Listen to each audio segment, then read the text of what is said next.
Passion MLB, le podcast, épisode numéro 54. Bienvenue à tous ceux qui nous écoutent en live sur Facebook, sur Twitter et sur YouTube. Et pour ceux qui nous regardent version vidéo, vous verrez à mes côtés Sébastien Berroir qui est là comme à chaque semaine. Bonjour Sébastien. Salut, comment ça va? Ça va très bien. Ça va. Écoute Sébastien, en ce début de saison, à quelques heures du début de saison, ça ne peut pas mieux aller. Surtout en compagnie de nos invités voilà. Marc Griffin et Alain Usereau. Un beau quatuor pour parler du début de saison qui s'en vient. Marc, comment vas-tu? Ouais, écoute, c'est le début de saison du baseball majeur. Alors, inévitablement, on est prêt à affronter les 26 prochaines semaines, puis espérer de voir les deux meilleures équipes se rendre jusqu'au bout, là. Absolument. Et on est avec aussi Alain Usereau. Alain, j'imagine aussi qu'en ce début de saison, il y a une certaine fébrilité qui s'installe. Tout le temps la même chose. Hein? On se prépare pendant, depuis le début du camp d'entraînement. En fait, il n'y en a plus de saison morte, là, tout ce qui s'est passé avec Vlad notamment, Juan Soto avant ça. Bref, l'actualité de baseball n'a pas vraiment arrêté. Évidemment, quand le printemps arrive, c'est le printemps pour nous, c'est le début du camp d'entraînement. Là. Donc, à partir de ce moment-là, c'est un peu plus intense, mais là, c'est pas pour le vrai. Vraiment, vraiment, ça va être. Tous les matchs comptent à partir de maintenant, évidemment, si on oublie les deux matchs là, qui ont déjà eu lieu au Japon, 2 victoires des Dodgers contre les Cubs. Messieurs, vous êtes très, très, très occupés, évidemment, avec tout ce qui a trait à RDS, avec le baseball, le curling, toutes les émissions alentours. On peut aussi consulter, là, pour ceux qui auront vu là, vos émissions spéciales là, que vous avez faites à RDS là, pour mettre la table pour la Ligue nationale, la Ligue américaine, pour la saison qui s'en vient. Donc, merci de prendre le temps, justement, de le faire avec nous pour le bien des auditeurs. Puis, j'invite tous ceux qui ont des questions à venir nous les poser en commentaire. J'invite aussi, évidemment, tout le monde à aller écouter le podcast Compte complet de Marc et de Alain. Messieurs, si vous le permettez, il y a beaucoup, beaucoup de sujets. Donc, sautons directement dans l'action et allons voir ce qui se passe chez les Blue Jays de Toronto. Okay. Blue Jays. Let's play ball. Marc, la dernière fois qu'on s'est prêté à cet exercice-là, on était vers la fin du dossier de ce qu'on croyait Vladimir Guerrero Jr. avec sa date limite imposée de négociation avant le début du camp d'entraînement. Et là, de ce qu'on apprend dans les dernières heures, c'est qu'il y aurait peut-être un nouveau sursis de négociation, puis on tenterait peut-être d'en venir une entente avant le début de la saison régulière. Je me souviens précisément que tu n'avais pas fermé la porte justement à ce que ça se passe avant le début de la saison. Si je te demande ton niveau d'optimisme par rapport à une signature d'ici, écoute, dans les prochaines heures, qu'est-ce que tu me réponds? Écoute, effectivement, ça semble négocier très fort pour qu'on puisse venir à une entente. Tu sais, je pense que les propos du président de l'équipe, il y a à peine quelques jours, là, en fait, 48 heures, indiquait qu'il était en confiance, qu'il espérait vraiment venir à une entente. Rappelez-vous la fameuse date butoir de Vlad, là, qu'on n'a pas vraiment cru, mais qui, à un certain moment donné, les chiffres de Vlad ont sorti, les chiffres des Blue Jays sont sortis. C'est peut-être comme aperçu qu'on avait... l'écart était peut-être pas si grand que ça, finalement. Et il y a un tas de choses qui s'est passé depuis le début du camp d'entraînement. Et une chose est certaine, je pense qu'on réalise pour les Blue Jays l'importance de signer Vlad. Et je pense que Vlad a aussi réalisé que les chiffres dans lesquels les Blue Jays sont en train de naviguer, ce sont peut-être des bons chiffres. Parce que, messieurs, les contrats qu'on a octroyés à des Soto ou à des Ohtani ou des Aaron Judge avant, ou peu importe, ça marche beaucoup par position. Hein? Les voltigeurs, Fontan, les bons. Pete Alonso n'a pas, disons, qu'il n'est pas allé chercher de gros lots là, avec les Mets de New York. Fait que si on isole Vlad comme joueur de premier but, puis même si on l'isolait comme troisième but, ça serait un peu la même affaire. Ce ne sont pas des joueurs qui obtiennent normalement des 40 millions par année. Dans ce cas-ci, on comprend que Vlad a une importance différente, mais je ne suis pas surpris. Mon niveau d'optimisme est quand même assez élevé pour qu'on puisse venir à une entente avant le début de la saison. Puis là, le début de la saison, c'est demain, là, c'est jeudi. Alors, est-ce qu'on va pouvoir, si on est prêt, est-ce qu'on poursuit? Je ne sais pas, mais chose certaine, je pense que quand même, on va négocier très, très fort dans les prochaines heures pour venir à une entente. Alain, si jamais on ne réussit pas à s'entendre avec un joueur comme Vladimir Guerrero Jr., à quel point tu penses que les distractions vont être importantes? Parce qu'on a vu dans les dernières semaines que officiellement Vladimir Guerrero Jr., il ne veut pas négocier publiquement, mais écoute, à tous les 2 jours, il sort dans une entrevue pour nous dire qu'il aimerait ça jouer avec les Yankees, puis il dirait pas non aux Red Sox, puis écoute, ce serait le fun de rejoindre Juan Soto. Écoute, parle un petit peu des deux côtés de la bouche à ce niveau-là, mais comment tu verrais les distractions autour de cette équipe-là qui doit absolument gagner en 2025 pour racheter la saison 2024? Oui, ben, fameuse date butoir, je n'ai jamais cru. Là. Mais Marc a eu un point quand même qui est intéressant depuis le début de cette saga, c'est que les Blue Jays doivent avoir un bon début de saison pour éviter justement tout ce qui va entourer là, les pourparlers, non seulement avec Guerrero, mais aussi avec Bichette. Bichette, je pense qu'il est parti après la saison. Est-ce qu'il va partir avant? Ben, ça va dépendre évidemment du début de saison de l'équipe. À partir du moment où on joue bien en début de campagne, je pense que le reste, regarde, on va pouvoir l'évacuer tranquillement, puis regarde, passer à d'autres choses éventuellement. Si jamais ça ne va pas bien en début de saison, moi, je pense, malheureusement, il y a des trucs qui me chicotent là, chez les Blue Jays de Toronto. Et je te parle sur le terrain. Là. Je ne parle pas de tout ce qui est en dehors, mais je ne sais pas si l'équipe, sur le plan de talent en brut, là, si on est capable d'accoter même les Orioles de Baltimore. Donc, puis je trouve l'âge de certains partants suspect un peu. Donc, mais en ce qui concerne Guerrero et Bichette, je pense que c'est l'équipe qui a le plus intérêt à avoir un bon début de saison pour éviter justement tout ce qui entoure ça. Ça ne veut pas dire que Guerrero n'a pas de chance de signer avec les Blue Jays de Toronto si on n'a pas un bon début. D'ailleurs, Vlad est très conscient du marché. Marc parlait du marché tantôt. Je ne sais pas si vous avez entendu ses propos, mais lui veut avoir une équipe qui va lui donner la chance de jouer au 3e but. Tiens, les 3e buts, c'est plus payant de jouer au 3e qu'au premier but. Il vient de s'en rendre compte. Fait que, il est ouvert à ça. Puis je te dirais que chez les Blue Jays, j'y penserais sérieusement parce qu'il y a deux positions on est supposé d'avoir de l'attaque, on n'en a pas actuellement.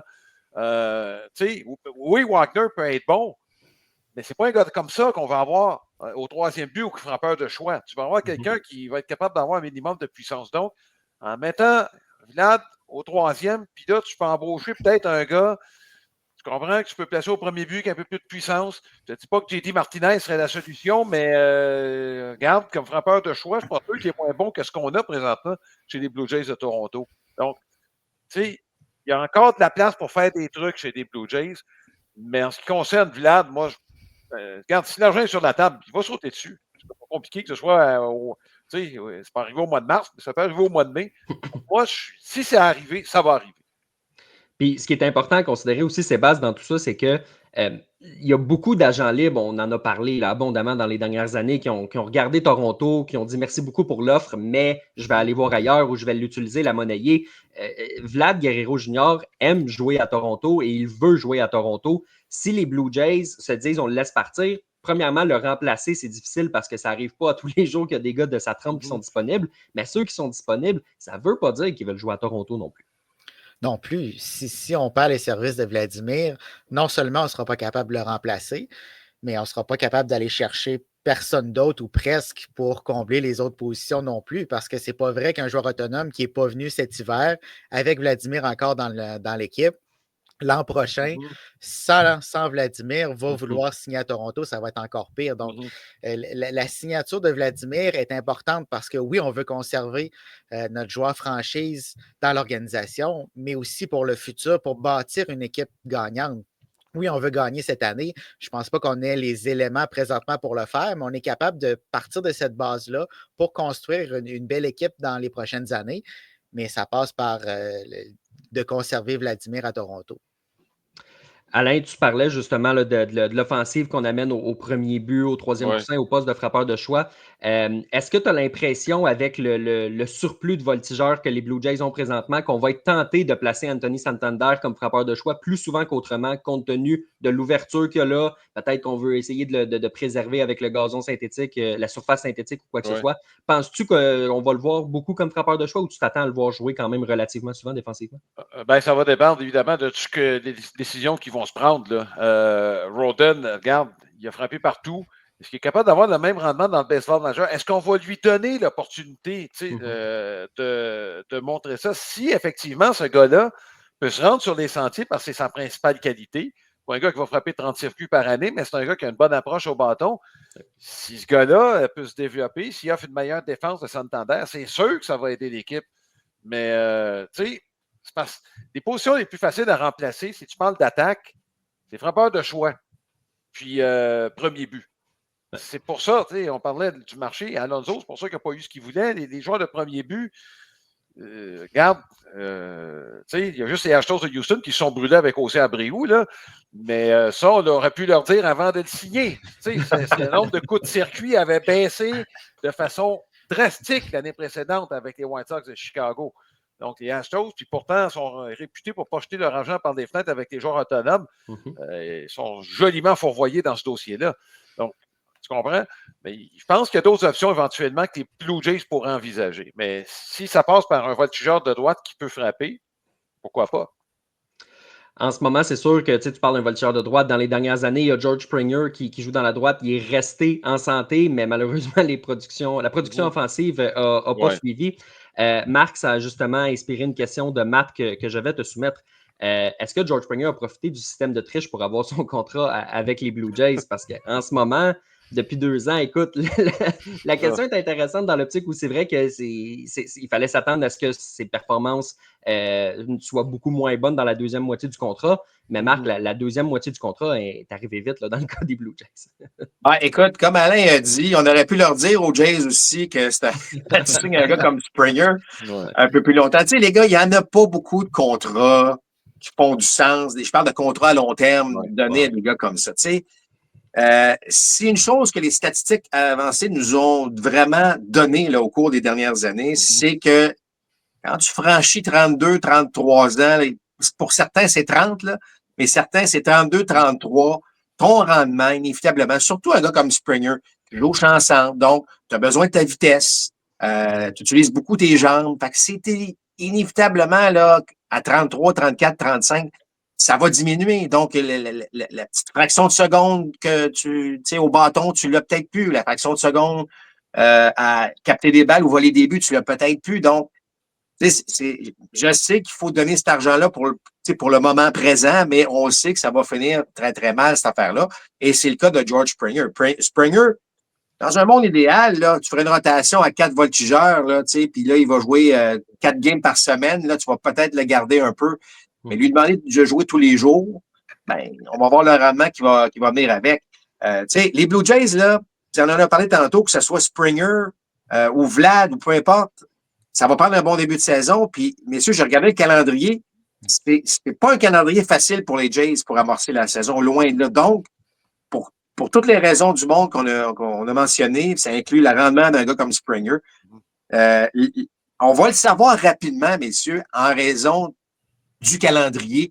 Quel genre de... Je ne vous dis pas qu'on va juger les 10 premiers matchs sur les 162, mais l'importance de la situation de Guerrero et l'importance de tout ce qui se passe autour de l'équipe, le défi va être de taille là, pour amorcer la saison.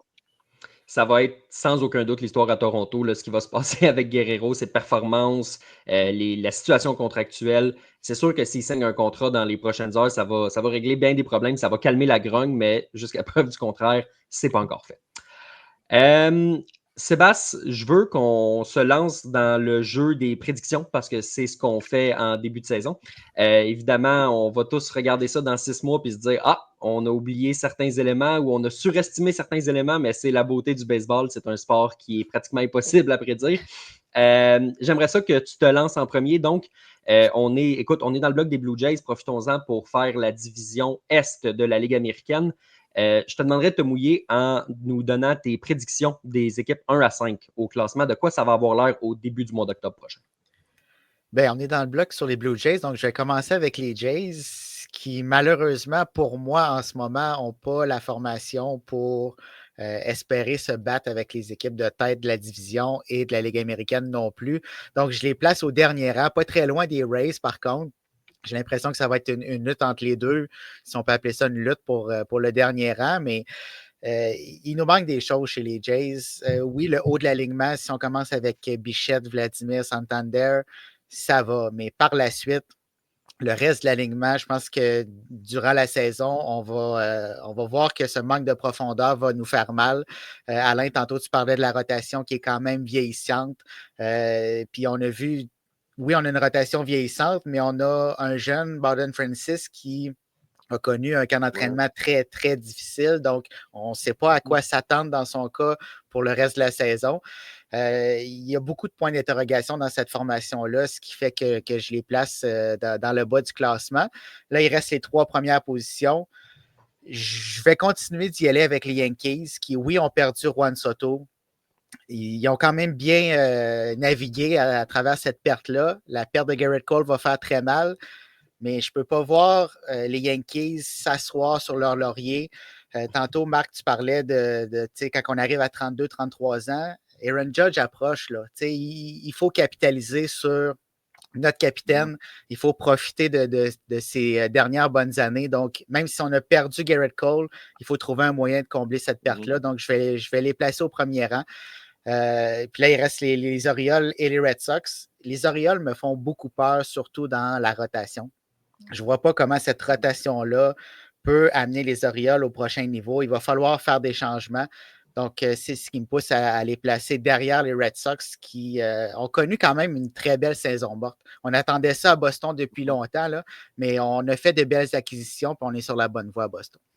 Tu vois, quand tu as dit la rotation des Orioles me fait peur, je l'avais pris dans l'autre sens. Je l'avais pris dans le sens, elle était peurante, mais finalement, c'est dans le sens, il y a des trous dans cette rotation-là. Oui, exact. Oui, j'ai une lecture de la situation qui est assez similaire. Alain, si on joue au correcteur un peu, si on regarde le classement de Sébastien avec les Yankees, les Red Sox, les Orioles, les Rays et les Blue Jays, est-ce que tu as des petites corrections à faire par rapport à ça? Ben, moi, je vais y aller avec le talent. Et si je joue avec le talent brut, il faut que j'y aille avec Baltimore. Et ils ont du matériel à échange. C'est l'ancienne direction des Astros de Houston, puis c'était toujours le même modus operandi. On a besoin de quelque chose. C'est pas sur le marché des joueurs autonomes, c'est des échanges. Regarde, Corbin Burns, c'est le parfait exemple. Donc, si on a besoin vraiment d'un partant, si Rod Reyes n'est pas capable de faire le travail parce qu'il est blessé, on va aller chercher quelqu'un. Est-ce que ça va être Dylan Cease? Je ne sais pas. Mais un maillot, un Kirstad pourrait partir pour avoir, puis tu fais avoir gros là, pour ces gars-là, c'est des gros prospects. Donc, je mets Baltimore en premier parce qu'eux autres non plus ne resteront pas assis à rien faire avec l'équipe qu'ils ont. Deuxième, écoute, les Yankees là, sont très hypothéqués. Ils ne font pas peur à l'attaque. Je m'excuse, là, mais présentement, là, Austin Wells comme premier frappeur, je ne sais pas, là, mais je ne suis pas sûr. Donc, ça va prendre des gars sur des buts devant Aaron Judge et devant ceux qui vont suivre. Fait que j'hésite beaucoup dans le deuxième rang entre les Yankees et les Red Sox de Boston parce que là aussi, chez les Red Sox, il y a des points d'interrogation. Là, on a su que c'est Bregman qui va jouer au troisième but. C'est sûr que la défense va se raffermir. Qu'est-ce qui va arriver avec Casas au premier? Lui, il n'a pas eu un bon camp d'entraînement. Donc, est-ce qu'il y a des rumeurs qui ont entouré son départ à un moment donné pour un partant de premier plan? On a su que les Red Sox étaient dans le coup jusqu'à la fin pour Corbin Burns. Là. Donc, moi, je pense que ce n'est pas fini cette histoire-là. Ils ont du matériel à échange, les Red Sox également. Donc de ce côté-là, Yankees, Red Sox, je ne sais pas. Pour la quatrième place, ben, je suis un peu comme Sébastien. Là. Moi, j'ai peur que ça déraille chez les Blue Jays de Toronto.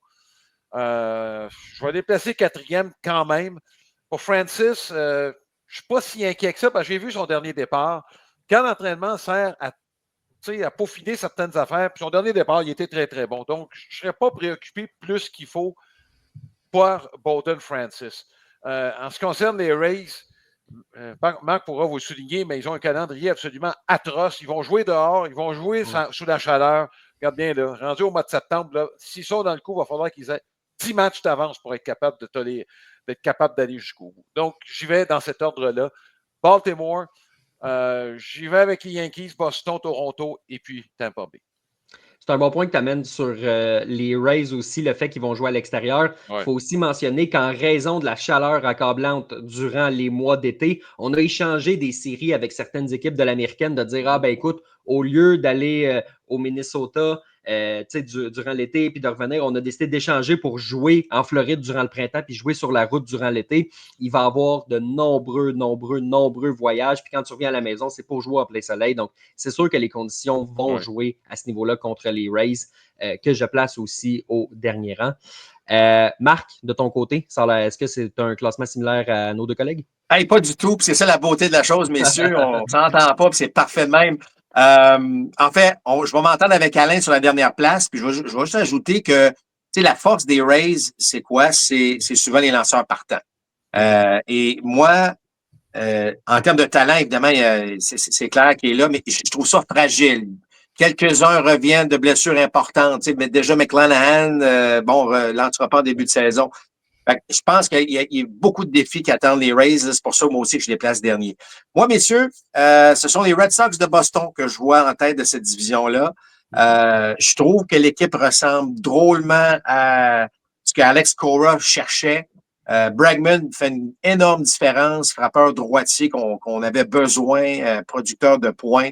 Ça rend tout le monde autour meilleur. Garrett Crochet, on a le véritable lanceur numéro 1 qu'on recherchait. Peut-être payé cher pour, là, mais ça reste que c'est intéressant.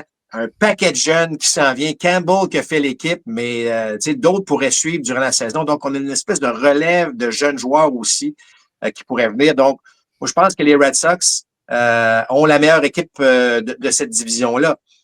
Là, ce qui suit, c'est intéressant. Je suis d'accord avec Alain. Baltimore a tellement de profondeur en attaque qu'on va combler un peu peut-être les problèmes ou en fait les défis qu'on pourrait avoir au niveau des lanceurs partants. C'est sûr que tu perds Corbin Burns, ça va se ressentir. Mais j'ai comme l'impression qu'on va être capable de marquer des points. Je m'attends vraiment à ce que Jackson Holliday connaisse une bien meilleure saison. On parle même pas de Kjerstad qui pourrait jouer dans n'importe quelle équipe du baseball. Donc, je vois les Orioles en deuxième place. Là, 3 et 4, c'est intéressant. Je vais commencer par les Yankees en disant que, pensez-y 2 secondes, là, les Yankees de New York ont perdu Juan Soto, ont perdu leur lanceur numéro 1, Garrett Cole. Ils ont perdu leur frappeur de choix, Giancarlo Stanton. Ça commence à faire des trous, messieurs. Puis là, on pourrait ajouter Louis Gill, qui ne commencera pas la saison. Puis Clark Schmidt a eu ses petits problèmes à l'épaule. Puis là, on les a remplacés par qui? Cody Bellinger. Puis, je vais ajouter aussi qu'on a perdu Anthony Rizzo, mais il a tellement connu une mauvaise saison. On les a remplacés par qui? Paul Goldschmidt, par Bellinger. Mais après ça, on a fait quoi? Là, on change les dés de place. On rajoute Cabrera au 3e pour mettre Jazz Chisholm au 2e. Volpe est là. Wells est là. On va faire confiance à Dominguez, qui a quand même peu d'expérience. Moi, je pense que les Yankees sont dans le trouble. Sont réellement dans le trouble. Qui va lancer en relève en fin de match? On a perdu Clay Holmes, il ne faut pas l'oublier, qui, selon moi, était l'homme de confiance souvent en fin de rencontre. On en a des releveurs, mais je trouve que c'est fragile, moi. Puis j'ai l'impression que les Yankees sont à une autre blessure près d'être vraiment dans le trouble. Moi, je ne suis pas impressionné par les Yankees de New York. Pensez-y 2 secondes. Tu perds Soto, Cole, puis Stanton.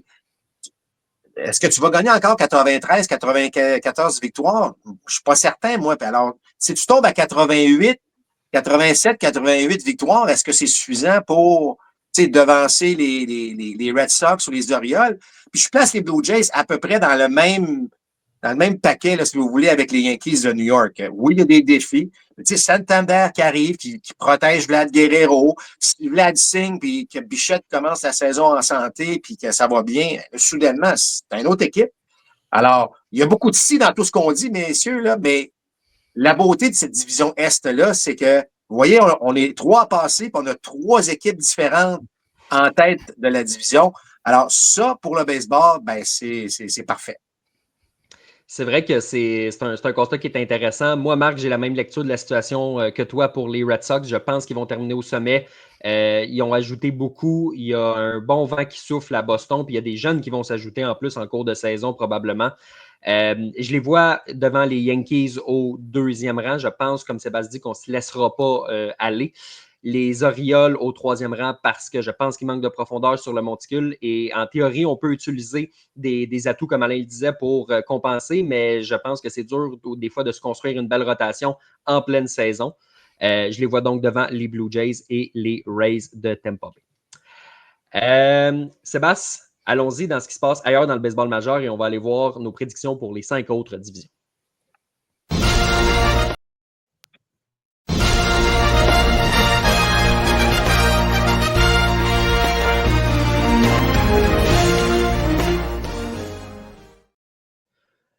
Alain, je veux aller de ton côté pour parler de la centrale de la Ligue américaine. Évidemment, j'imagine que tu as les White Sox pour gagner cette division-là, comme un peu tout le monde. Oui, effectivement, quand on revient ça à l'envers, là, ce qui est quand même exceptionnel, c'est qu'ils gagnent 10 matchs de plus que l'année passée, puis ça va être encore une des pires équipes de la Ligue américaine. En fait, je ne sais pas si vous avez lu, mais des preneurs au livre les ont placés pour perdre encore une centaine de matchs.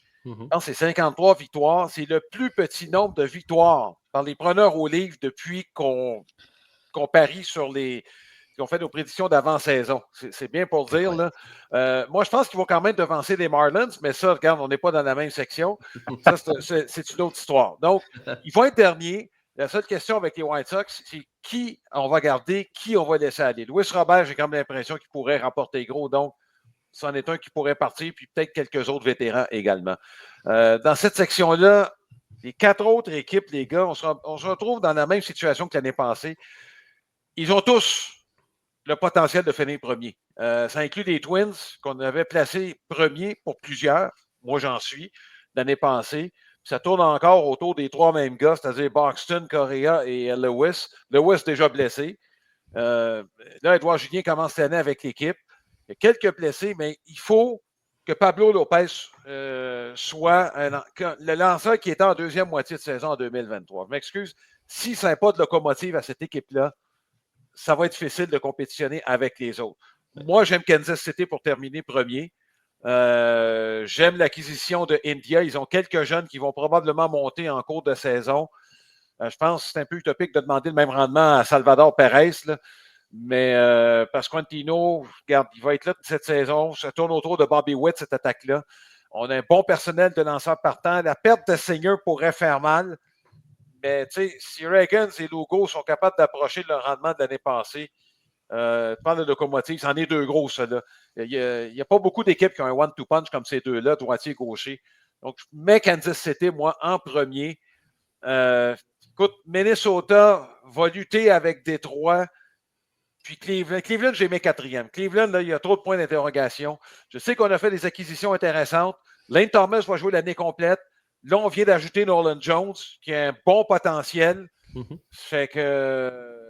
Mais il va en manquer. Il y a trop d'incertitudes du côté de Cleveland pour la première fois au sein du personnel de lanceurs. L'année passée, on disait « Ah, ils ont de la profondeur. » Attends un petit peu, là. Là, McKenzie, on n'a aucune idée de ce qu'il va nous donner. Gavin Williams est toujours blessé. Donc, moi, je pense, comme je te dis, les 3 équipes entre Chicago et Kansas City, tu peux brasser les 4 tant qu'à moi. Puis si tu me demandes absolument sous la torture qui je vais prendre pour finir 2e, ben, je vais y aller avec Edouard Julien pour finir 2e, suivi puis Cleveland 4e avec Détroit qui finit 3e. Division qui est très, très, très serrée. Alain, tu l'as bien mentionné, évidemment, surtout pour les 4 premières équipes. Marc, de ton côté, est-ce que tu as une lecture similaire de la situation? Ben écoute, certainement pour les Royals, moi si on trouve qu'il y a un vent favorable du côté de Boston, il y a un bon vent aussi favorable du côté des Royals. Évidemment, Bobby Witt Jr. n'est pas étranger à ça. Pasquantino, tu en as glissé un mot, Alain, mais moi, selon moi, un des joueurs les plus mésestimés du baseball, un gars qui produit à profusion. Évidemment, ça aide quand tu as un Bobby Witt constamment sur les sentiers. Mais j'aime ce que cette équipe a fait l'année dernière. Ça va se poursuivre cette année. Moi, je vois les Tigers vraiment proches des Royals. Encore une fois, les Tigers, l'année passée, ont goûté aux séries. On a pris de l'expérience. J'aime beaucoup A.J. Hinch comme gérant. On se retrouve quand même avec Tarek Skubal. En fait, la rotation de partant des Tigers, premièrement, tout le monde est dans la vingtaine. Le plus âgé a 29 ans, puis C'est celui qui était avec Jack Flaherty, qui était avec les Dodgers l'année passée. Mm. Mais les autres, là, on a 3 jeunes partants qui suivent des bras qui sont fort intéressants. Moi, j'aime ce que je vois. Je pense que Gleyber Torres va connaître une bonne saison aussi. Sortir de New York, ça va lui faire du bien. Peut exploiter tout ça. C'est une bonne équipe Détroit. Donc, moi, je place les Royals en premier, les Tigers en deuxième. Et là, après ça, on va se battre entre Cleveland et les Twins. Je pense pas qu'on a assez pour faire les séries. Pour les raisons, Alain, ils ont mentionné Cleveland. Je pense qu'on n'a peut-être pas le personnel lanceur qu'on voulait. On a encore la fameuse question qui va supporter José Ramirez en attaque. Du côté des Twins, c'est pas mêlant. Écoute, si Lewis et Cabrera et Buxton, pas Cabrera, mais bien Correa et Buxton étaient en santé, puis qu'on se disait, OK, ces gars-là vont jouer 145 matchs sur les 162, probablement que je mettrais les Twins en tête, ou en tout cas certainement proche de la tête. Mais là, Lewis, comme Alain a dit, est déjà blessé. Correa, on sait qu'il va rater du temps. Buxton, ça va durer combien de temps? Tu sais, je trouve ça tannant un peu de toujours vivre là-dessus. Donc, ça va se battre à ce niveau-là et évidemment les White Sox qui vont suivre. Mais c'est intéressant parce que potentiellement, vous l'avez dit, les 4 équipes pourraient quand même causer une surprise et terminer au premier rang. Et si on termine au premier rang, pas certain que l'équipe qui va terminer deuxième va faire partie des séries. Parce que j'ai l'impression qu'on pourrait gagner cette division-là avec 90 victoires. Alors, si on termine deuxième à 88, on est-tu capable de faire les séries avec ça? Ça restera à voir. Sébastien, de ton côté, comment tu vois cette division-là? Bien, ça ressemble beaucoup à ce que tu viens de dire, Marc. La seule différence, c'est que je vais placer les Tigers au premier rang. Je pense qu'ils sont tellement bien dirigés. On l'a vu en deuxième moitié l'an dernier. AJ Hinch fait un travail extraordinaire. Il est capable de jouer avec ses lanceurs d'une façon que pas beaucoup de gérants sont capables de faire dans le baseball majeur. Je pense que c'est ça qui va leur donner le petit edge peut-être sur les Royals. Les Royals qui ont encore une très bonne formation. On manque peut-être un petit peu de profondeur au champ extérieur. Là, on perd un lanceur partant. C'était une de nos forces l'an dernier. Donc, peut-être que ça va jouer à ce niveau-là. Mais je pense que ces 2 équipes-là risquent de se battre pour le titre de la division. Du côté des Guardians, malheureusement, la perte de Josh Naylor va faire très mal parce que c'est lui qui protégeait José Ramirez, qui là va se retrouver un petit peu seul au monde dans cette attaque qui a presque personne pour mener cette offensive-là. On a peut-être joué un petit peu au-dessus de notre tête l'an dernier avec le nouveau gérant Stephen Vogt. On ne s'attendait pas nécessairement à ce que ça aille si bien. Tout a bien été l'an dernier. Je ne pense pas que ça va se répéter cette année. Et du côté des Twins, bien, comme vous l'avez mentionné, malheureusement, on n'est pas capable de rester en santé. C'est ce qui nous fait mal à chaque année parce qu'on regarde cette formation-là sur papier. Si tout le monde est en santé, on est capable de rivaliser. Mais c'est arrivé combien de fois dans les dernières saisons? C'est ce qui fait la différence, malheureusement.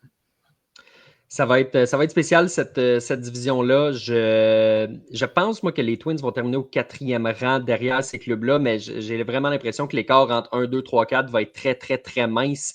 Puis j'ai vraiment le sentiment que les Guardians, c'est un club qu'il ne faut pas enterrer trop rapidement, même si on manque de ressources à certains niveaux. Je pense qu'en fin de match, ils vont être difficiles à battre puis qu'on va réussir à aller chercher beaucoup, beaucoup de victoires dans les 2-3 dernières manches des matchs. Je pense qu'ils peuvent gagner cette division-là. C'est un club que je refuse d'enterrer.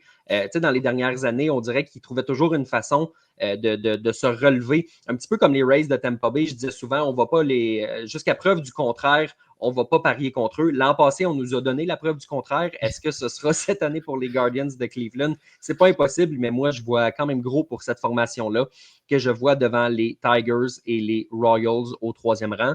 Mais je vous écoutais parler, messieurs, puis vous pourriez me convaincre facilement du contraire, que les Royals pourraient être premiers, que les Tigers pourraient être premiers, que les Twins pourraient être premiers. Il y a à peu près juste Chicago là, qui est pas à peu près. Il y a juste Chicago qui est impossible à déloger de ce niveau-là.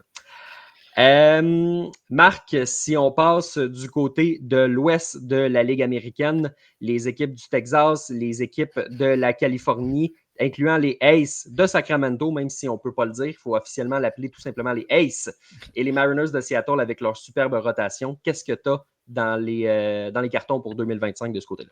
Ouais, c'est une division qui a changé au fil des années, hein, parce que bon, on plaçait toujours les Astros en tête. Là, je pense que les Astros vont connaître une saison pas mal plus difficile, selon moi. En fait, c'est la fin de l'ère Springer, Correa, Bregman, Tucker là, qui est parti aussi. Là, c'est cette espèce de noyau-là qui a donné tellement du bon baseball aux Astros. Là, on tourne, je pense, définitivement la page.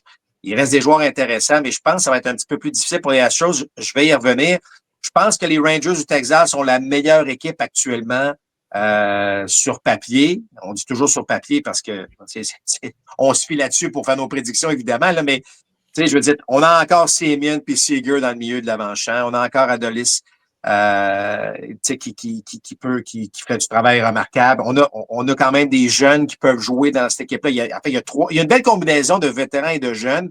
C'est sûr qu'au niveau des lanceurs partants, c'est un petit peu plus vieillissant. Qu'est-ce que Jacob deGrom va nous donner? Je trouve que les nouvelles sont encourageantes de ce qu'on a entendu. Mais ça va être suffisant. On est plus complet et on va marquer bien des points. Je sais qu'on est allé chercher Jake Burger, c'est pas pour sa défensive, mais ça va frapper. Jock Peterson, ça va frapper. Donc, on va marquer des points. On va peut-être en accorder quelques-uns, mais j'ai confiance. Donc, je vais avec les Rangers en tête. Les Mariners, on peut pas juste ignorer le talent qu'on a au niveau des lanceurs partants, mais la question est toujours comment on va marquer des points. Puis, tu sais, Justin Turner a quitté en disant je comprends, j'aurais aimé retourner, mais je comprends pas. Écoute, ils font rien en attaque. Et effectivement, je trouve qu'on n'a pas fait grand-chose. Beaucoup de défis en attaque à ce niveau-là. Donc, mais les lanceurs peuvent te garder dans le match longtemps. Alors, les Mariners peuvent être dans le coup, mais je vois pas comment on pourrait être si près de ça des Rangers du Texas.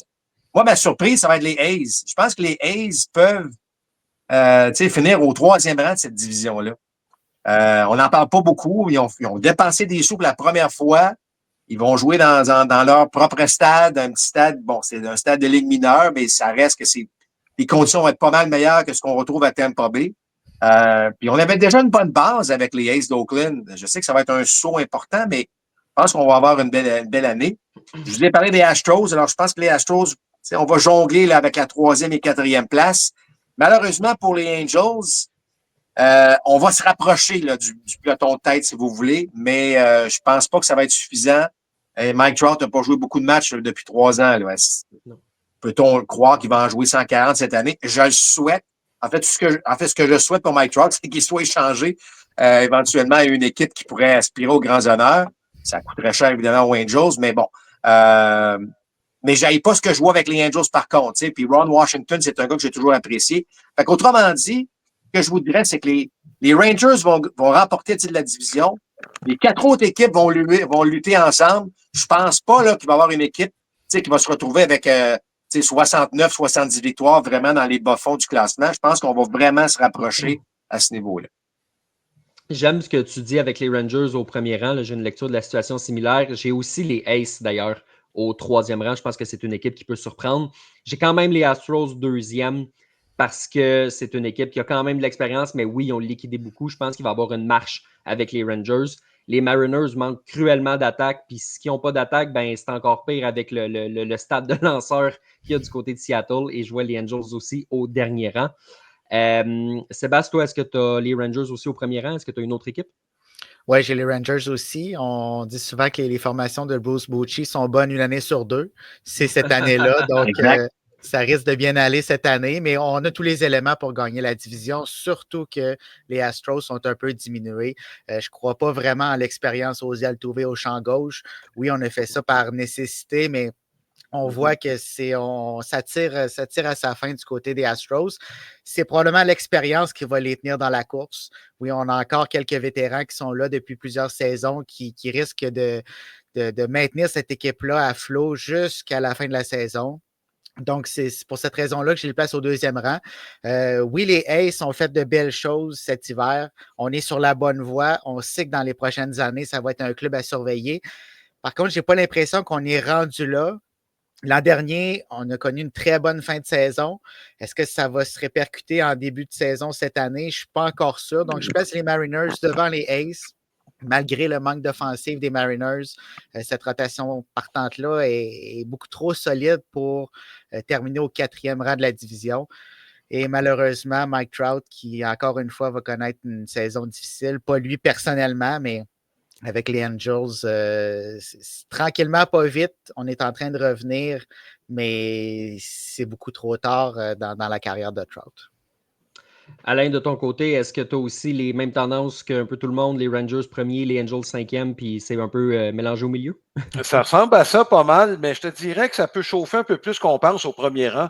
Les 3 gros canons des Rangers, moi, je les trouve vieillissants. Seager, Semien, puis Garcia. Garcia a commencé à descendre l'année passée. Est-ce que c'est une tendance lourde où il va rebondir? C'est à voir. Carter ne commencera pas la saison avec l'équipe. Il n'a pas beaucoup joué l'année passée. Peut-être qu'on veut lui donner du temps dans le 3A. Mais, tu sais, Patrick Corbett dans la rotation pour commencer l'année, je suis pas sûr, mais je les place quand même premier. Je dirais presque par défaut. Et qui je vois deuxième? Je vois les Mariners de Seattle, puis ils pourraient même finir premier. Et là, les gars, je vais y aller d'une petite analyse. J'ai fouillé un petit peu le dossier des Mariners. Les gars, si je vous disais que l'année passée, leur attaque a été au-dessus de la moyenne, vous serez surpris, hein? Ben, c'était le cas. Leur MPP+ était au-dessus de la moyenne dans le baseball majeur. On joue dans le pire stade pour les frappeurs dans le baseball majeur. Non seulement ça, mais même s'ils ont eu la meilleure moyenne de points mérités du baseball de la Ligue américaine, à tout le moins, là, ils se situaient 6e. Donc, je ne dis pas qu'ils n'ont pas des bons bras, mais pour le WAR de l'équipe, par exemple, 4 des 5 premiers, c'est des joueurs de position. Donc, c'est pas si mal, mais le gars clé, c'est Julio Rodriguez. Rodriguez, il faut qu'il frappe plus. Pas compliqué, là. Il était bon l'année passée, mais on ne le paye pas pour être bon. On le paye pour transporter l'équipe. Je sais qu'il n'a pas 25 ans, on lui en demande pas mal, mais je pense que ça va passer par lui. Et je pense, écoute, il y en a des bons bras, puis il y en a des samples bons, puis ils sont tous dans la fleur de l'âge. Moi, je pense qu'ils sont capables de transporter l'équipe, puis en attaque, ils ont été meilleurs qu'on le pense l'année passée. Ça aurait quand même pris un peu d'aide. Moi, j'aurais apprécié qu'on tente quelque chose du côté des Mariners de Seattle. Il y a quelques positions clés. Ty France au premier, ça n'a pas bien été. Troisième but, pas beaucoup de production non plus. Donc, c'est des positions, ça, où il va falloir en avoir un peu plus du côté des Mariners de Seattle. Troisième, je vois les A's d'Oakland. Ils ont joué pour 500 en deuxième moitié de saison l'année passée. Ils ont un paquet de jeunes. Butler, Roker, c'est peut-être pas un jeune, mais ça fait 2 ans qu'il est un des bons frappeurs de puissance de la Ligue. Soderstrom, il s'en vient. L'Angelier, l'année passée, s'est développé, a éclos dans le fond. Puis, on a fait de belles acquisitions au Monticule. Moi, j'aime beaucoup Sears.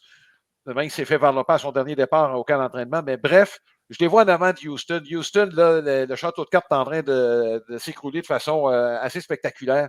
Donc, je les vois 4e, moi, dans cette section-là. Puis les Angels, ben, regarde, c'est des Mets de New York de la Ligue américaine. Il y a quelque chose qui va arriver en cours de saison qui va faire que ça va dérailler. Donc, Alain, je veux juste te dire que les Mariners ont fini 10e sur les 15 équipes en termes de points marqués. Oui. Mais il y a le facteur stade aussi là-dedans. Ils n'ont probablement pas marqué autant de points qu'ils auraient dû, mais c'est ça. Le MPP+ était au-dessus de la moyenne. Mais des matchs de 3-2 puis de 2-1, il va en avoir beaucoup. Ça, c'est le problème. Il va falloir avoir plus de matchs de 5-2 puis de 6-3 s'ils veulent monter un petit peu plus. Mais moi, je pense qu'ils sont capables de le faire, surtout avec une meilleure contribution de Julio Rodriguez. Ce serait excitant, par exemple, ou intéressant du moins de voir les Mariners avancer parce que c'est un club qui n'a vraiment pas fait souvent les séries dans les 25 dernières années. Puis de voir cette rotation-là en séries éliminatoires, c'est sûr, que c'est très, très, très excitant. Pas l'équipe la plus marketing, disons, pour le baseball majeur, mais en termes de talent dans la rotation, c'est assez impressionnant. Oui. Messieurs, allons voir maintenant ce qui se passe dans nos prédictions du côté de la Ligue nationale. Sébastien, on revient à toi pour lancer le jeu des prédictions. Il y a Philadelphie, il y a New York, il y a Atlanta, il y a Washington, il y a Miami, dans l'ordre et dans le désordre. Comment y vas-tu dans cette division-là? T'es sûr qu'il y a Miami là-dedans? Là? Parce qu'on va régler le cas tout de suite. Moi, j'ai hâte d'arriver à Alain parce que j'ai hâte qu'il me dise pourquoi il voit les Marlins en dessous des White Sox. Je te dis pas qu'ils vont avoir une bonne équipe, mais en dessous des White Sox, j'ai hâte de l'entendre. Les White Sox sans Garrett Crochet, ça va être quelque chose. Oui, ça, c'est sûr. Mais il y a une chose qui est sûre, c'est qu'ils vont terminer au dernier rang de la division Est. Évidemment. Pour les White Sox, on verra, mais dans l'Est, il n'y a aucun doute. Derrière les Nationals, je crois. Les Nationals qui, eux aussi, on a des jeunes qui poussent. On est sur la bonne bonne voie, mais on n'est pas encore rendu au niveau des 3 équipes de tête.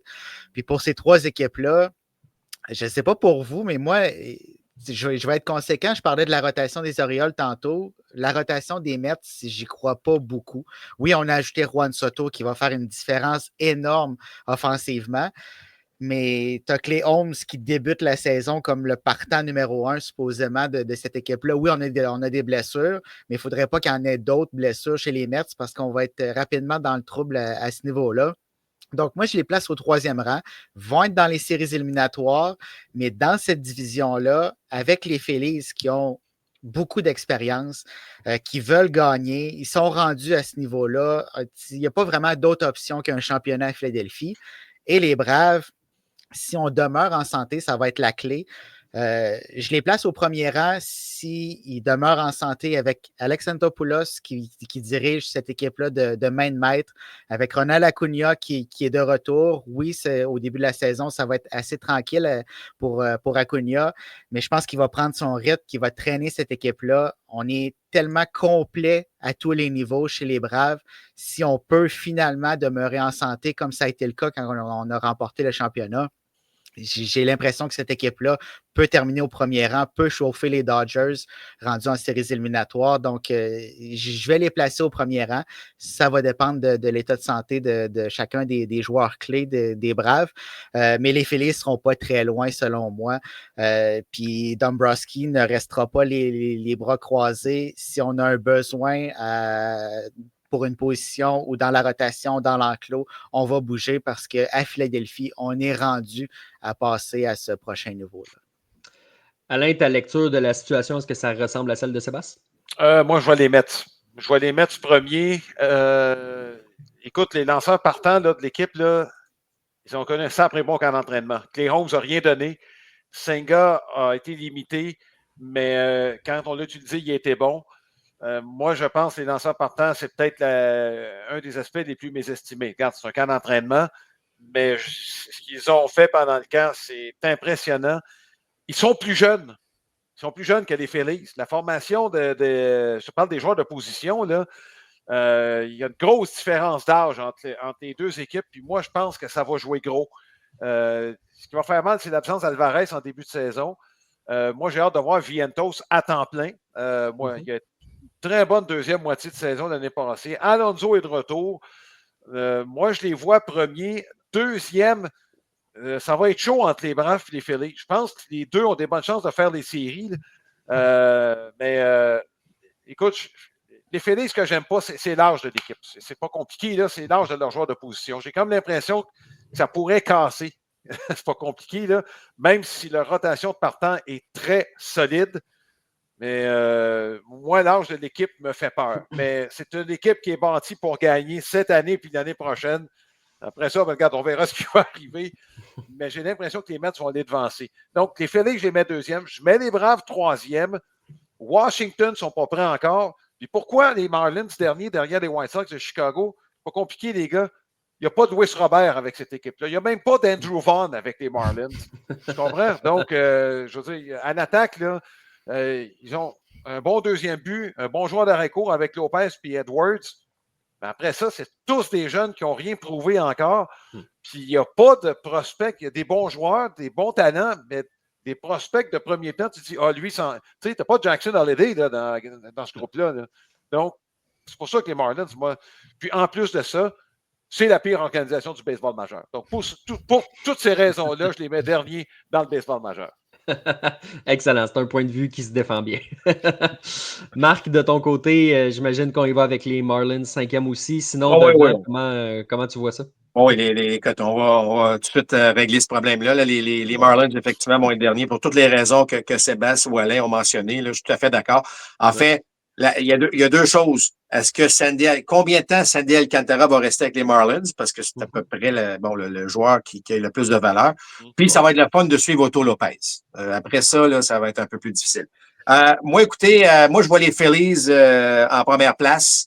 Alain parle d'une équipe vieillissante, mais tu sais, ils sont dans la jeune trentaine. Ce n'est pas des gars de 35, 36. C'est des gars de 30 à 32 ans. Moi, je pense que c'est un noyau qui encore, qui n'ont pas réussi à accomplir leur mission complète, c'est-à-dire de gagner une série mondiale. On a passé bien près. Mais là, je pense que les gars, effectivement, réalisent qu'ils avancent en âge, puis là, c'est le temps de le faire.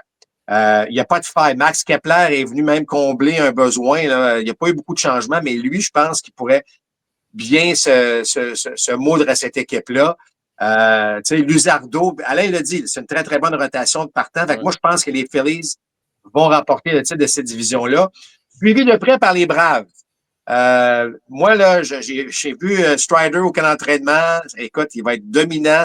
C'est sûr qu'on a perdu Max Fried.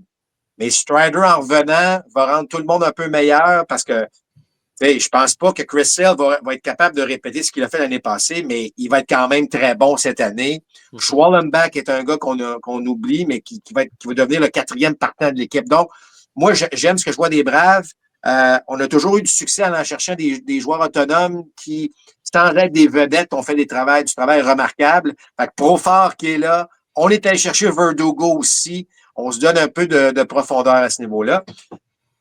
Le problème avec les Mets, c'est qu'il y a toujours un enjeu important et on ne sait pas ça va être lequel, mais il y a toujours un petit scandale qui va se dérouler.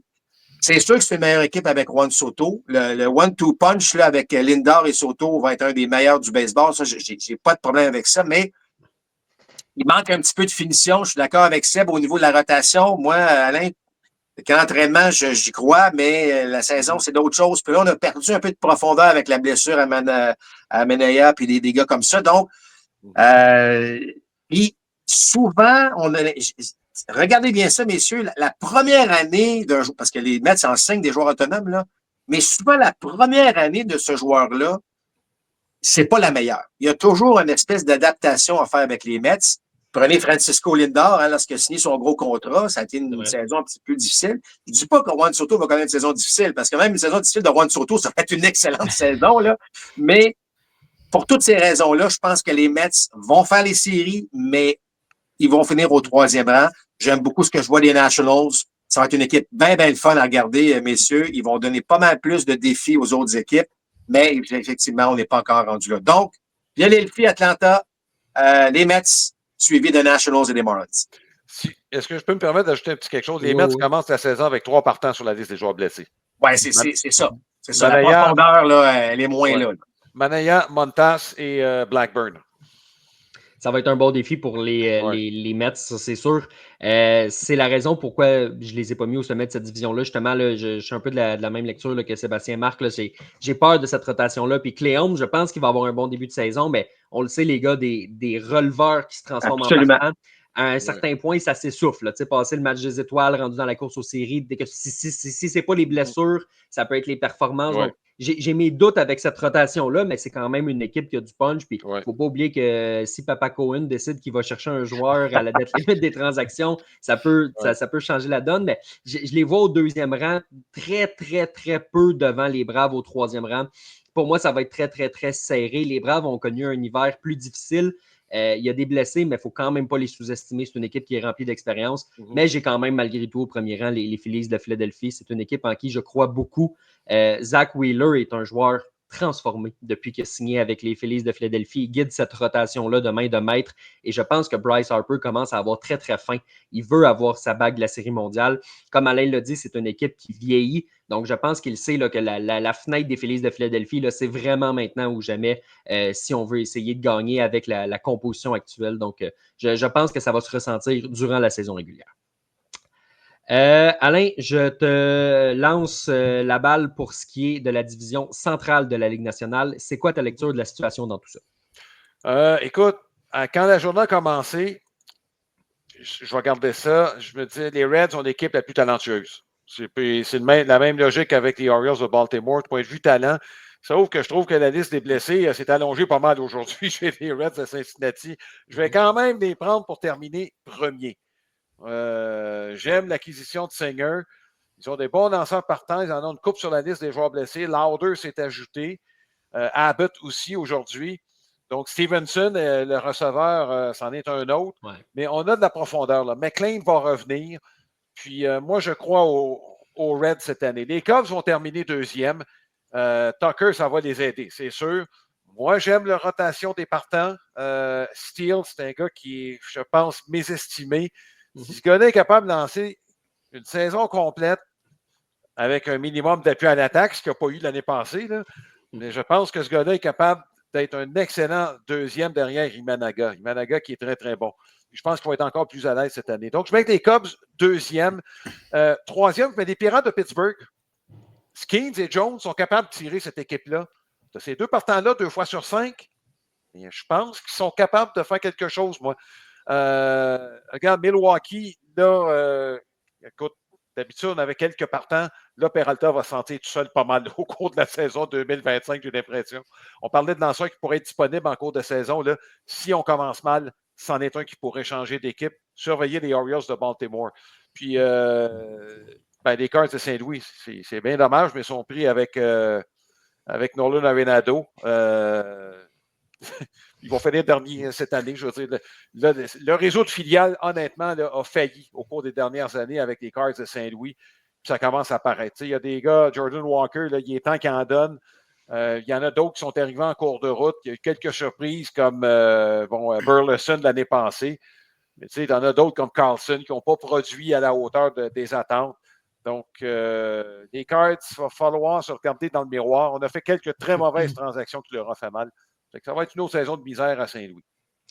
Alain, je veux te relancer tout de suite. Là, tu parlais justement des Cards. On sait que Chaim Bloom est arrivé l'an passé dans l'organisation. Dans 1 an, c'est lui qui va arriver comme président.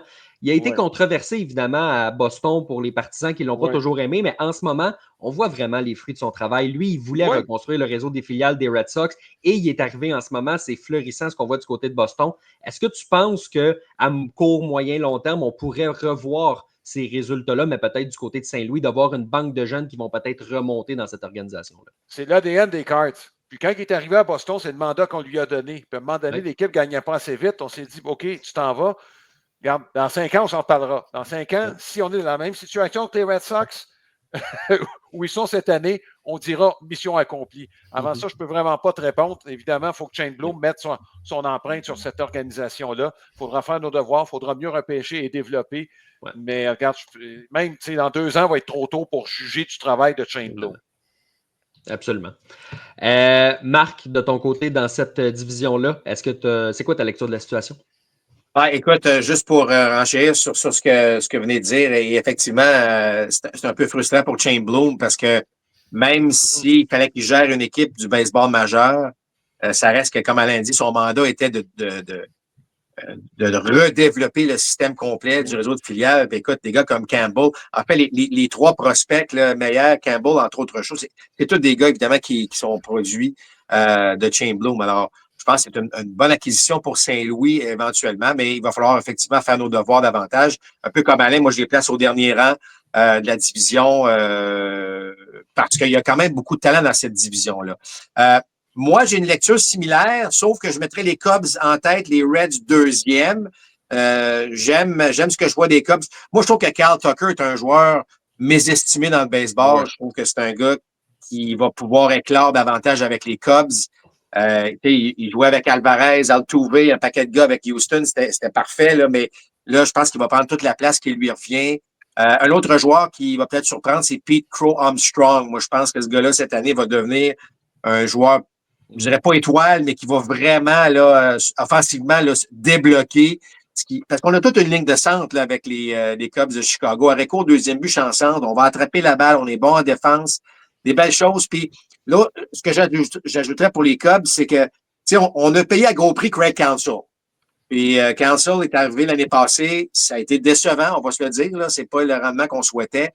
Un genre de gérant qui peut revirer ça de bord aussi. Là, ça fait sa deuxième année à bord de l'équipe. Fait que moi, j'ai confiance que les Cubs finissent au premier rang, mais tout près derrière les Reds de Terry Francona. Et je pense que tout ce qu'Alain a dit est vrai. Puis ajouter à ça le fait que Francona dirige ces gars-là maintenant, il va amener sa touche. Il va faire en sorte qu'Hilaire De La Cruz va se développer encore plus parce que le potentiel de La Cruz est à l'infini, dans le sens qu'il y en a encore à donner. On n'a pas encore vu tout ce que De La Cruz peut faire. Et comme Alain dit, des gars comme Friedel et McLean, qui ont joué à peu près la moitié de la saison l'année passée, il faut qu'ils restent en santé. Je pense que Milwaukee va quand même devancer les Pirates, peut-être de justesse. On va se battre entre les deux équipes. Mais tu sais, Jackson Chourio, écoute, il vient d'avoir 21 ans il y a quelques jours, là, puis ce gars-là a été tout à fait extraordinaire. Fait on a quand même une bonne base avec les Brewers, mais écoute, on a terminé 10 matchs d'avance l'année passée là, des Brewers sur toutes les autres équipes. Ça ne sera pas le même scénario cette année. On va probablement jouer au-dessus de 500, mais c'est plus dans le 85-86 victoires maximum, selon moi, du côté des Brewers. Et un peu le même constat avec les Pirates de Pittsburgh. Alain l'a dit, des gars comme Skins, des gars comme Jones. Il y a aussi, ce que j'aime, c'est qu'il y a une coupe qui s'en vient là, du côté des Pirates de Pittsburgh. En fait, tout ce que je souhaite pour les Pirates, c'est qu'on vive le moment présent. Parce que si on regarde le passé, c'est une des pires équipes en termes de rendement, victoire, défaite et présence en série depuis une vingtaine d'années. Ouais. Puis là, ben, tout le monde parle déjà quand est-ce que Skins va partir des Pirates. Fait que vivons le moment présent avec ces gars-là, puis profitons du fait que c'était la dernière année d'Andrew McCutchen dans un des plus beaux stades de tout le baseball, puis donnons espoir un peu aux partisans. Puis qui sait qu'après la saison 2026, il n'y aura pas une grève, puis on n'aura pas finalement un plafond salarial, ça va permettre à une franchise comme les Pirates de garder une partie de leur joueur d'avenir. J'ai hâte de voir avec les Pirates, il y a déjà Paul Skeens qui a lancé une espèce de cri du cœur en disant on veut pas que les années où on s'est rendu dans la série Wildcard, ce soit le Golden Era, que ce soit donc la barre à atteindre chez les Pirates de Pittsburgh. On veut viser plus haut. C'était un message très clair aux propriétaires. Ouais. C'était pas ses coéquipiers qui étaient visés dans tout ça. Écoute, est-ce qu'ils vont comprendre? Est-ce que Bob Nutting va comprendre le message? On peut vraiment avoir nos doutes, mais Marc, comme tu l'as dit, peut-être que dans 2 ans, les règles du jeu vont changer, puis c'est ce qui va sauver la carrière de Paul Skeens à Pittsburgh. Sébastien, de ton côté, dans la division, est-ce que tu as les Reds au sommet? Est-ce que tu as une autre formation? Comment tu vois ça? Ben, juste pour revenir sur les Pirates, Marc, tu disais c'est une des pires formations des 20 dernières années. C'est la pire des 25 dernières années si on compte victoire, défaite, participation aux séries mondiales, etc. Donc, tu sais, je ne vois pas comment on peut sortir présentement de cette mauvaise situation-là. On ne veut pas dépenser, on ne veut pas entourer notre trio de lanceurs qui est tellement prometteur, mais il y a un petit peu rien autour. Donc, je les place au 4e rang devant les Cards. J'ai l'impression que c'est ces deux équipes-là qui vont fermer la marche dans la centrale. Je place les Cubs au premier rang, un peu comme toi, Marc. On est allé chercher Kyle Tucker. On doit gagner. Il n'y a rien qui nous garantit que Tucker va être de retour. Donc, c'est cette année que ça se passe. Par contre, ça va être une belle bataille de gérants dans les 3 premières positions. Council, Francona, Walker. Ces équipes-là sont tellement bien dirigées que ils peuvent toutes gagner le titre de la division. Par contre, on parlait des Rays tantôt, on parlait des Guardians. On ne sait pas toujours comment ils s'en sortent, mais ils trouvent un moyen de se faufiler. Puis j'ai l'impression que les Brewers, c'est un peu ça aussi. On n'a pas nécessairement tous les éléments en place pour gagner le titre, mais je pense qu'ils vont terminer au 2e rang. L'expérience qu'on a eue dans les dernières années, on est toujours là. Ça ne fonctionne pas bien en séries éliminatoires, mais en saison régulière, on fait notre bout de chemin. Ça ne sera pas comme l'an dernier, mais quand même, on va être là jusqu'à la toute fin.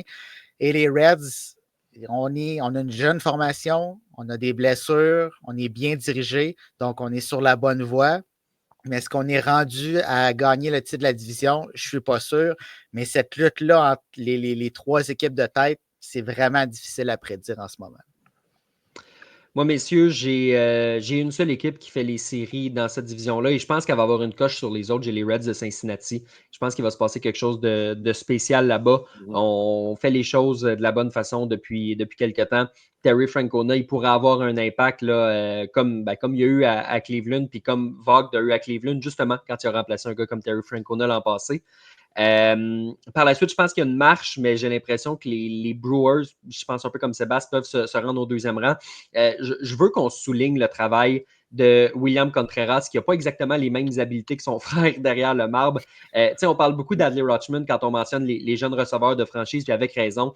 Mais Contreras, du côté de Milwaukee, je trouve qu'il est vraiment, vraiment intéressant aussi. Avec un gars comme Chourio, ça peut faire un one-two punch qui est assez intéressant, qui n'est pas le meilleur de la ligue, qui ne sera pas Soto Lindor ou qui ne sera pas n'importe quel Ohtani avec Mookie Betts, mais qui est quand même très, très bon là, pour les Brewers de Milwaukee. que je vois tout juste devant les Cubs de Chicago par pas beaucoup. On a réussi à les devancer l'an passé. Je pense que ça va être encore le cas. Je ne sais pas, c'est qu'ils ne lèvent pas encore du côté de Chicago. On fait quelques ajouts.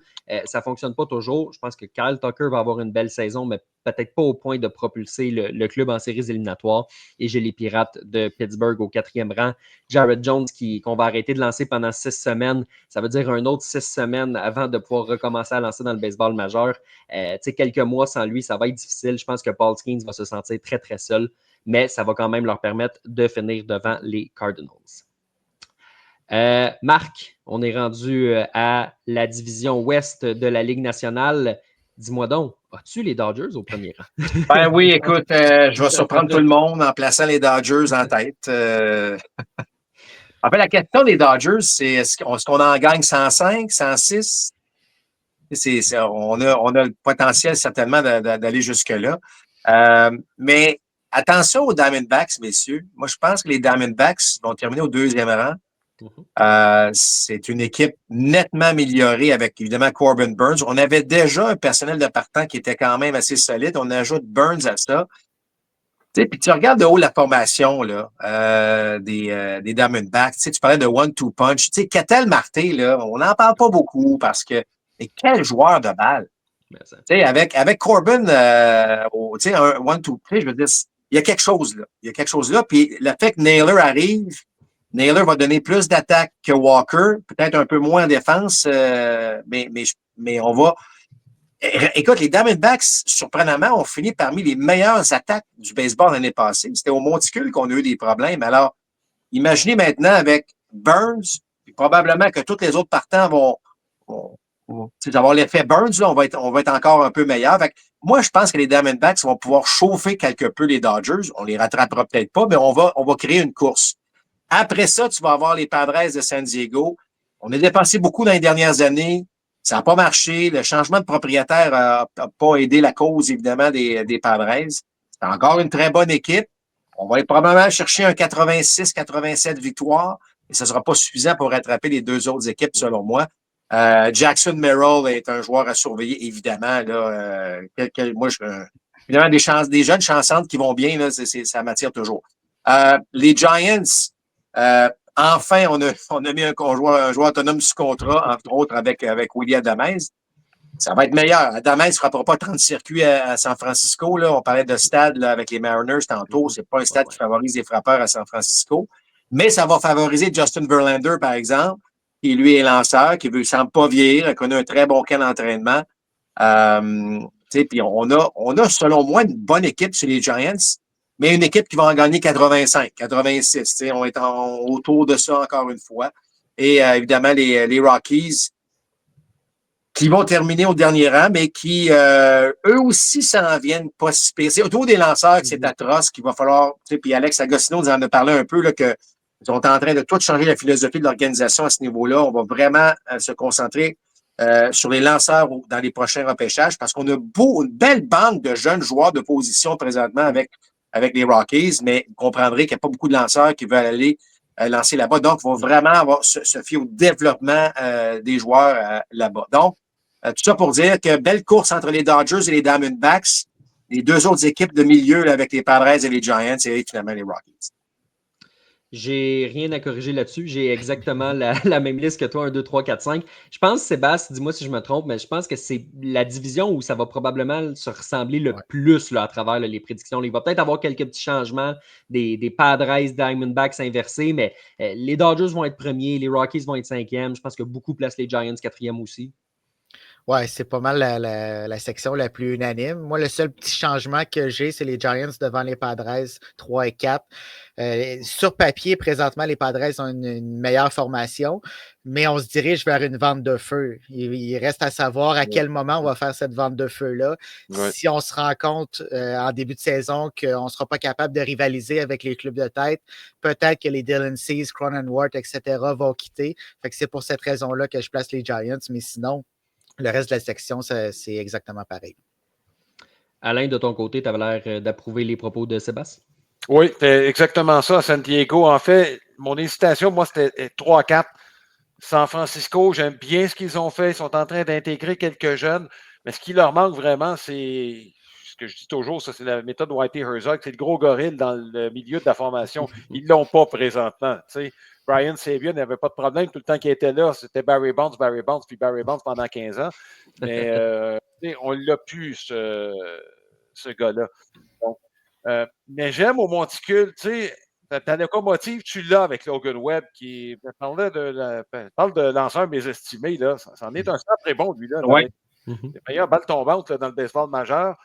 Donc, j'aime ce qui. Mais là où il pourrait avoir une surprise, ça se peut que les Giants devancent les Padres, mais les Padres actuellement, bon, sur papier, ils ont plus de talent. Regarde. Mais ça pourrait être plus serré qu'on pense entre les Diamondbacks et les Dodgers. C'est exactement mon argument, le même que pour les Phillies. Tu regardes la formation des Dodgers, il y a pas mal de trentenaires là-dedans. Donc, tu sais, puis déjà Freeman, puis Betts. Dans le cas de Betts, c'est un virus, il va s'en remettre. Mais c'est ça, je trouve ça hasardeux un peu, mais c'est correct. Puis du côté des Diamondbacks, on est dynamique, on est jeune, on va courir. Puis, tu sais, on a Aki Burns. Rodriguez devrait lancer plus de départs que l'année passée, jamais je croirais. Puis je pense qu'il en reste un peu. Et pour les Diamondbacks, ben écoute, il faut que je le souligne absolument, c'est que Shelby Miller a fait le club. Et c'est sa 6e équipe depuis 2021 et sa 7e organisation. Si je le souligne, les gars, c'est parce qu'entre moi et Marc, c'est un running gag. Je ne sais pas quelle année qu'on va arrêter d'en parler, Shelby Miller.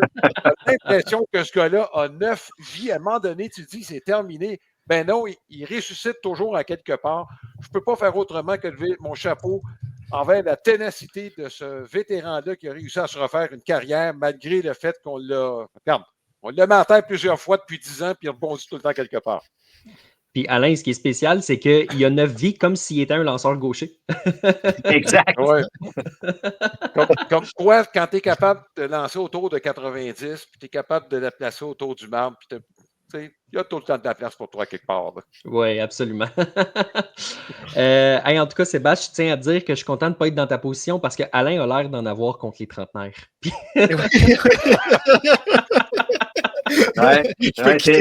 Bien dit, c'est bien dit.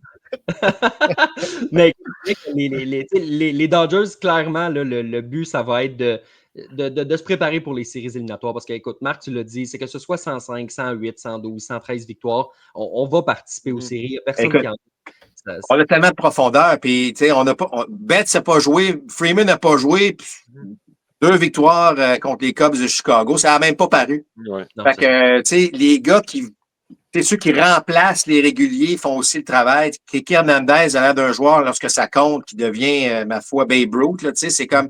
Fait que, il y a quelque chose à Los Angeles présentement. On n'a même pas parlé de Tanner Scott, là, qu'on a signé, mais qui est le meilleur releveur disponible, qui est rendu avec les Dodgers. Je veux dire, on a 2 rotations de partants complètes.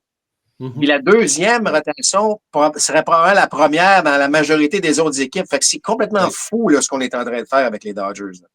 Non, c'est vraiment. Ça va être historique là, comme formation si évidemment tout se passe comme prévu. Mais ça se joue sur le terrain, donc on verra bien rendu au mois d'octobre. Messieurs, on a quelques petites questions qui sont en attente, donc je vous propose d'aller terminer le podcast en allant voir les questions des gens.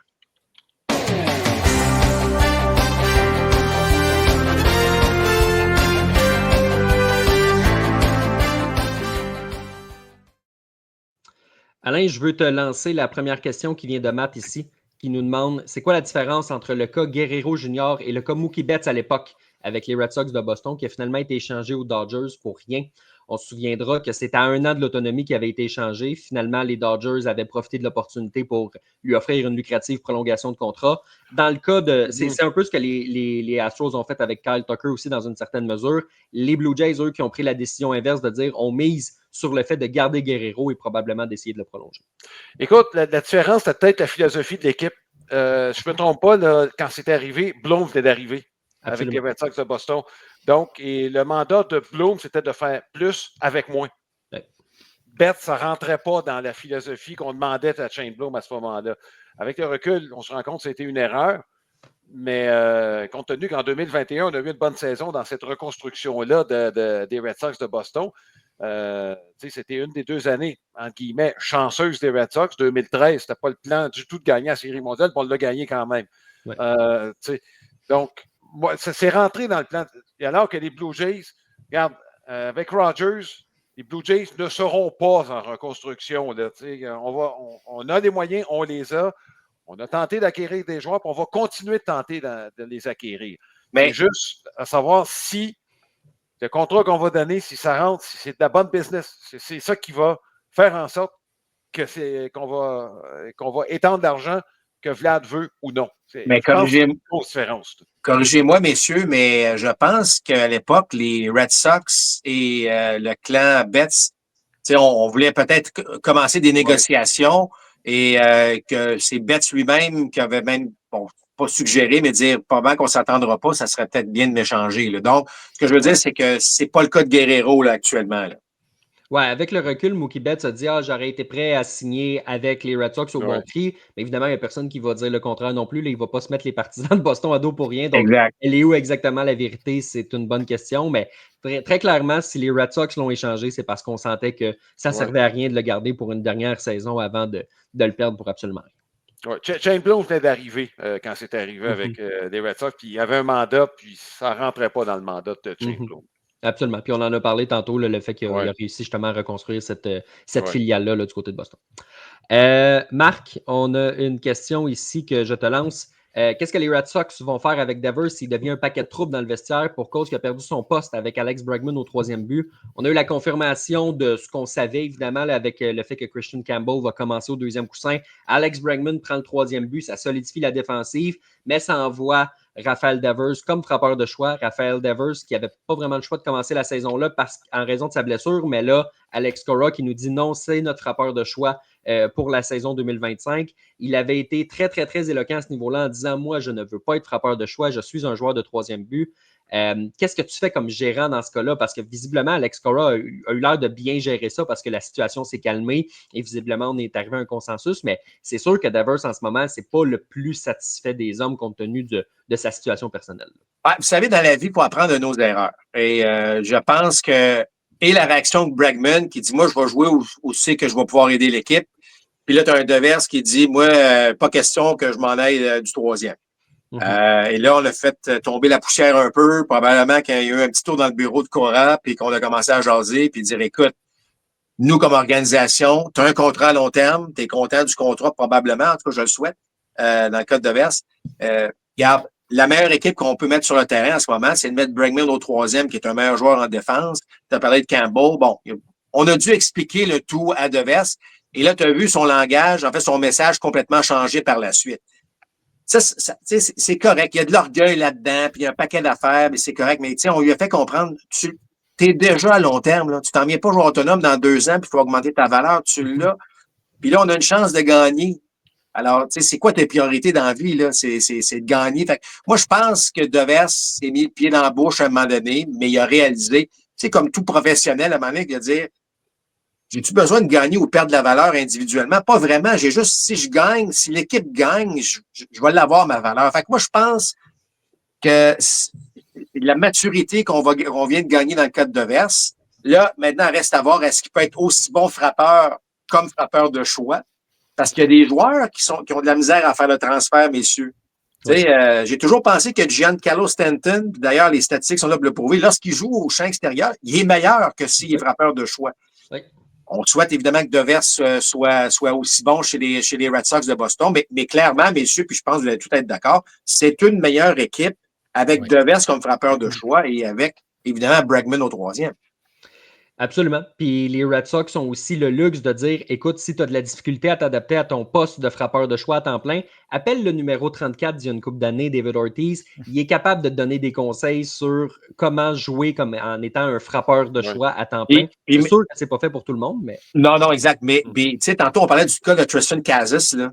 C'est pas impossible là, que si Casas ne frappe pas, là, puis que Devers peut prendre son gant, s'en aller au premier but, puis qu'on aille chercher un frappeur de choix qui s'en vient. Donc, c'est pour ça qu'il y a des options, je pense, qu'on a fait valoir à Devers dans ces discussions-là. Puis que là, moi, je suis convaincu que dans le clan des Red Sox en ce moment, là, l'air est très bon, est très frais. Il n'y a pas d'animosité là, vis-à-vis de cette décision-là. Alain, j'ai une question pour toi qui vient de Marty ici. Marty qui dit « J'ai connu l'époque des expos J'adorais Kirk Rutter, Tom Glavine, Johan Santana. Est-ce que c'est possible de revoir des lanceurs qui peinturent les coins et qui misent Très bonne question. dans une ère en 2025 mais... où, écoute, un lanceur partant sur 3 subit un Tommy John parce qu'il lance trop fort. Ben même ceux qui ne lancent pas fort, hein, Brent Suter a eu l'opération Tommy John. Je veux dire, tu n'as pas besoin de lancer à 95. Des joueurs de position subissent oui, en plus. Il y a plusieurs trucs. Première des choses, tout est basé sur la puissance. Pas compliqué, là. Un gars qui va lancer en bas de 90 là, à l'université, là, je m'excuse, je ne sais même pas si quelqu'un va le regarder. Ouais. Il est là, ça, c'est un des problèmes. Là. C'est partout. Ça, c'est le premier point. C'est dommage parce que des lanceurs qui peuvent déséquilibrer des frappeurs, oui, tu peux le faire encore. Le deuxième problème, c'est que ces lanceurs-là vont peut-être avoir moins d'avantages, peut-être l'année prochaine, dans 2 ans, en raison de la zone de prise électronique qui s'en vient. Elle ne sera pas complète. Mais tu sais, ces lanceurs-là avaient tendance à étirer un peu la zone des prises. Puis ça va être plus difficile de l'étirer, la zone des prises, à partir de l'année prochaine. Tu comprends? Tom Glavine, là, il testait l'orbite, puis il testait jusqu'où l'élastique du coin extérieur se trouvait dans le temps. Là. Donc, le match de Livan Hernandez, là. Ben, c'est ça, avec Eric Gregg. Bon, Eric Gregg, il devait donner, écoute, c'est pas mêlant, il devait donner un pied là, au coin extérieur. Là, fait que... Oui. Fait que pour ces raisons-là, est-ce que ça fonctionnera encore? Moi, je suis convaincu que oui. Je suis convaincu que oui. La nature de déséquilibrer le frappeur, on le fait encore. C'est pour ça, Marc dit toujours, le lancer le plus redoutable, c'est le changement de vitesse. C'est quoi le but du changement de vitesse? C'est de te faire croire qu'elle s'en vient à 95, puis elle s'en vient à 85. Donc, fait que déséquilibrer le frappeur à la vitesse, Mark Burley l'a fait. C'est peut-être le dernier, je te dirais, là, qui lançait à 85-86, qui était capable de le faire sur une base régulière. Mais compte tenu des tendances actuelles, il faut vraiment que tu te démarques. Puis j'ai l'impression que ces lanceurs-là, pour qu'on leur donne une chance, c'est dommage, mais devront probablement passer par les ligues indépendantes pour le faire. D'autant plus qu'il y a des bonnes chances qu'il y ait moins d'équipes encore dans les ligues mineures. Là. Si ce n'est pas l'année prochaine, ça va être dans 2 ans. Donc, ça va être extrêmement difficile. Je ne dis pas que c'est en voie d'extinction, mais il va falloir que ça va le prendre un bon agent. Ben, une chose est sûre, messieurs, c'est que si tous les lanceurs lançaient comme Kirk Rutter, il n'y aurait pas de cadran dans le baseball. Oui. Exact. Kirk Rutter contre Marcus Semien, là, en 2 heures, le match serait fini. Très bonne question. J'ai aimé ça.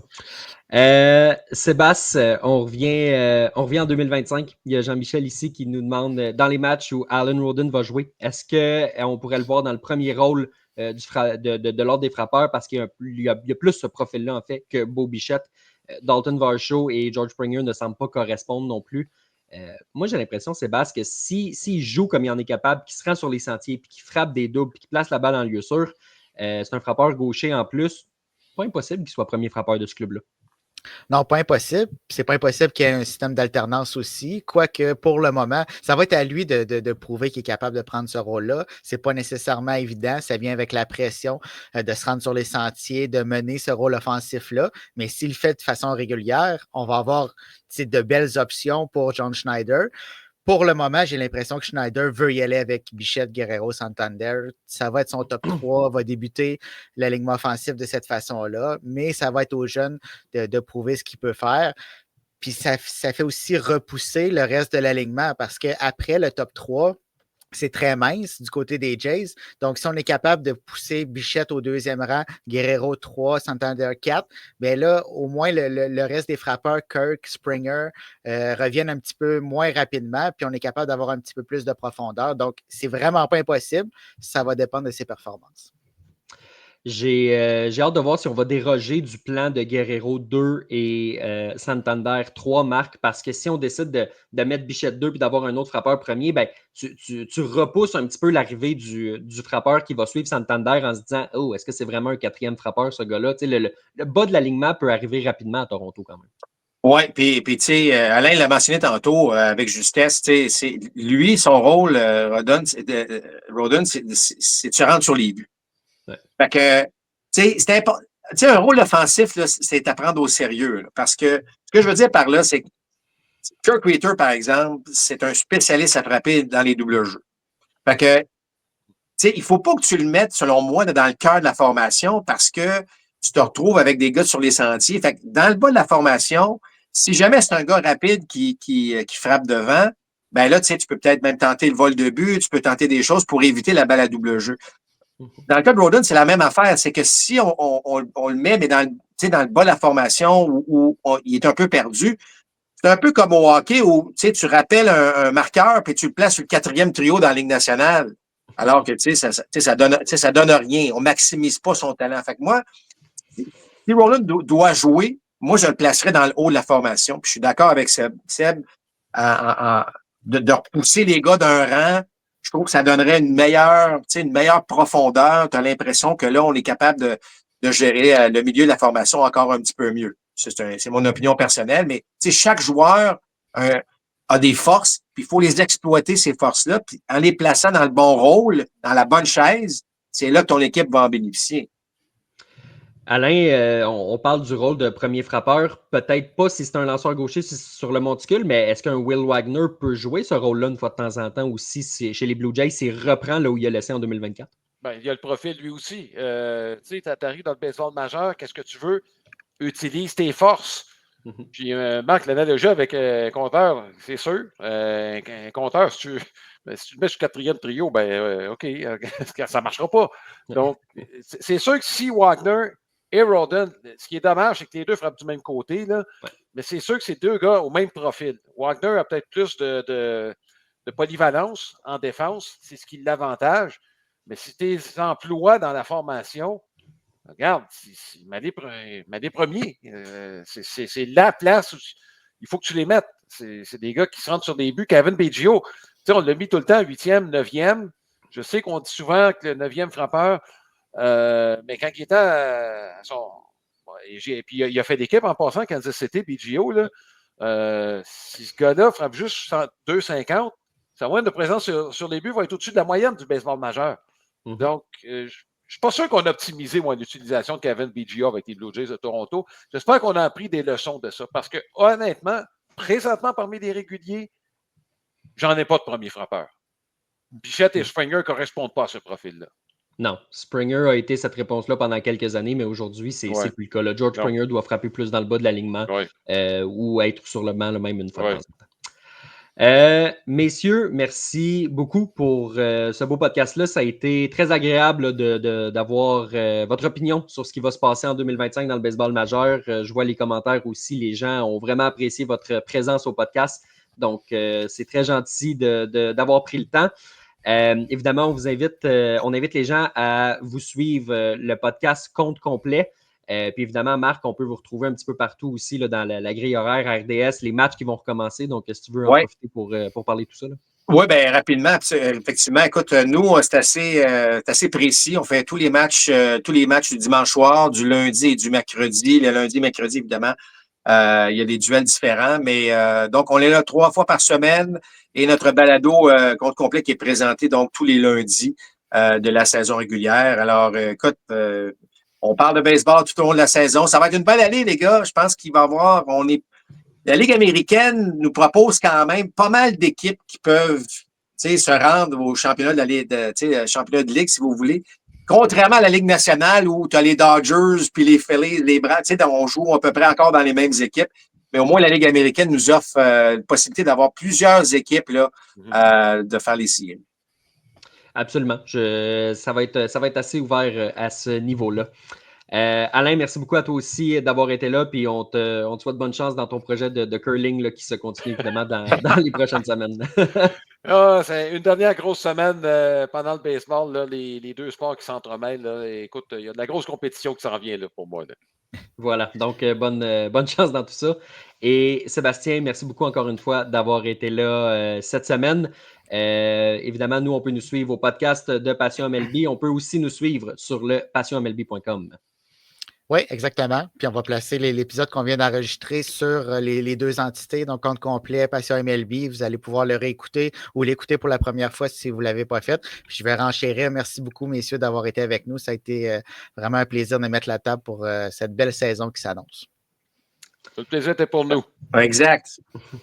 Donc, on se dit bon début de saison pour le nombre de fois qu'on s'est dit ça va commencer dans les prochaines semaines. Là, c'est vrai, ça commence. C'est un paradis pour les gens qui suivent le baseball, évidemment, ce jeudi 27 mars avec 14 matchs à l'affiche. Donc, je vous souhaite une excellente semaine de baseball et on se retrouve la semaine prochaine.